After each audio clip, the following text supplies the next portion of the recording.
everyone, I'm Tana and welcome to another episode of Wear and Care on Mountainous TV. If you're new to riding, you may be wondering what you should be wearing underneath your monosuit, or how these boots, knee pads, and all of this gear is supposed to fit together.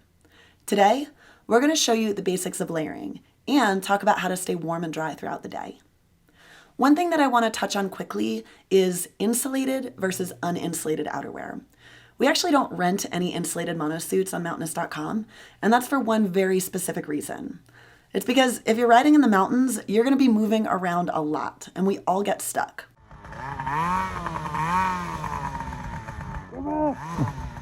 Like, a lot. Trust us, making your sled do what you want can be a total workout. So you need a system that's going to keep you warm, but it's also going to make it easy to let all that heat out when you're working up a sweat. That system is layering, and we have a super easy formula to help you remember how to layer up. The acronym to remember is W.I.S.E. And now we're going to show you what W.I.S.E layering is all about. The W in W.I.S.E stands for wicking layers, meaning that the first layer that you put on, it needs to wick moisture away from your body. Your socks, your base layers, your balaclava, or your neck gaiter, they should all be made with synthetic or merino wool, both of which help move sweat away from your body and allow it to evaporate, and that is what keeps you dry and comfortable. Cotton, on the other hand, that actually absorbs moisture. So if you take just one thing away from this video, let it be this. Cotton equals cold. So when you get dressed for riding, pick fabrics that wick. Next up, the I in W.I.S.E stands for insulating layers. These are the stars of our show today because these layers allow your body to regulate its temperature. Insulating layers can be fleeces, flannels, soft shells, insulated jackets, or any other combination of mid-layers you have around the house, as long as they're not cotton.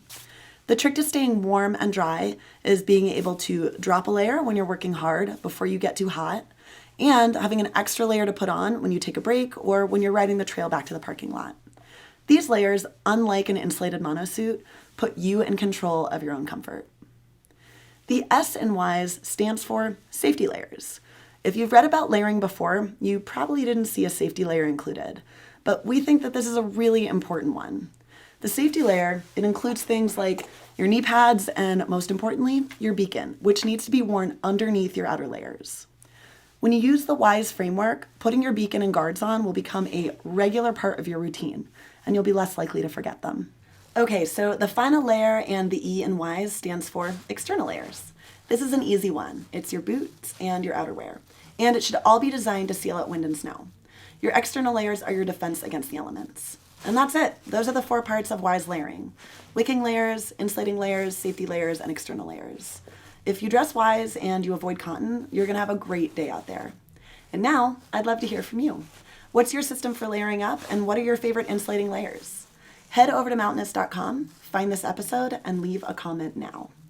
Thanks for tuning in to another episode of Mountainous TV, and I'll see you next time.